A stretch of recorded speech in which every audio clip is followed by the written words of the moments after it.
Hi friends, welcome to stars family vlogs Tamil. நம்ம சேனலை மறக்காமல் சப்ஸ்கிரைப் பண்ணிக்கோங்க. அப்போ தான் நாங்கள் போய்ட்டு ஒவ்வொரு வீடியோ உங்களுக்கு நோட்டிஃபிகேஷனாக வரும். வாங்க வீடியோக்குள்ளே போகலாம்.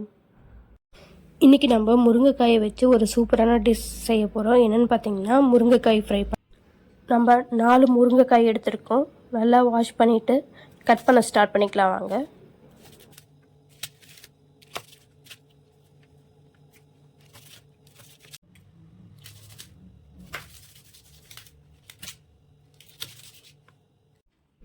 எல்லா முருங்கைக்காயும் இப்போ நம்ம துண்டு துண்டாக கட் பண்ணியாச்சு.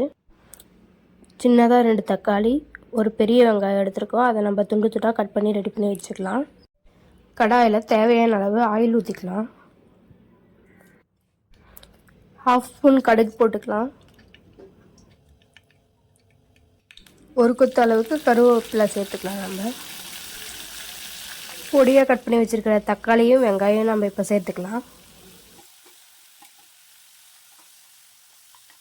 இந்த டைமில் நம்ம கல்லுப்பு 1/2 ஸ்பூன் சேர்த்துக்கலாம். அப்போ தான் சீக்கிரமாக நமக்கு தக்காளி வெங்காயம்லாம் வணங்கிடும்.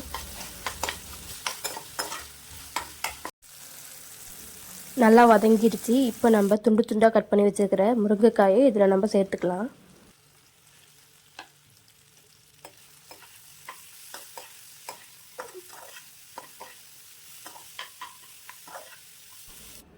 கால் ஸ்பூன் அளவுக்கு மஞ்சள்தூள் சேர்த்துக்கலாம். 1/2 ஸ்பூன் அளவுக்கு சாம்பார் பொடி சேர்த்துக்கலாம்.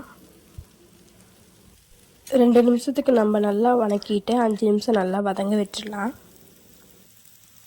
வதங்கினதுக்கப்புறம் 1/2 டம்ளர் அளவுக்கு நம்ம தண்ணி சேர்த்துக்கலாம். இப்போ முருங்கைக்காய் வாங்கி 1 நாள் 2 நாள் தான் ஆகுது. பிஞ்சாக இருக்குது அப்படின்னா நமக்கு சீக்கிரமாகவே வெந்துடும்.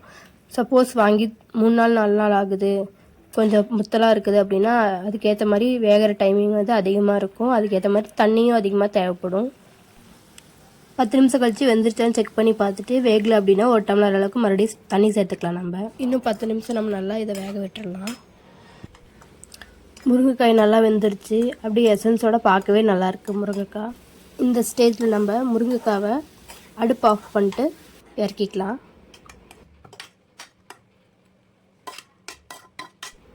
கட் பண்ணி வச்சுருக்க கொத்தமல்லி இலையை இது மேலே நம்ம தூவிடலாம். பார்க்கவே கலர்ஃபுல்லாக அப்படியே எசன்ஸோடு இருக்குது. சில பேருக்கு முருங்கைக்காய் பிடிக்காது. இந்த மாதிரி செஞ்சு சாப்பிட்டிங்கன்னா ரொம்பவே சூப்பராக இருக்கும். ஃப்ரை பண்ணி சாப்பிட்டா முருங்கைக்காயில் ரொம்பவே ஹெல்த்தி பெனிஃபிட்ஸ் அதிகமாக இருக்குது. ஸோ இந்த மாதிரி செஞ்சு பார்த்துட்டு சாப்பிட்டு எப்படி இருக்குன்னு மறக்காமல் எனக்கு கமெண்ட் பண்ணுங்கள். இந்த வீடியோ உங்களுக்கு பிடிச்சிருந்தா லைக் பண்ணுங்கள், ஷேர் பண்ணுங்கள். நம்ம சேனலை சப்ஸ்கிரைப் பண்ணாதவங்க சப்ஸ்கிரைப் பண்ணிக்கோங்க. இன்னொரு சூப்பரான வீடியோவில் சந்திக்கலாம். அதுவரை டேக் கேர். Bye friends.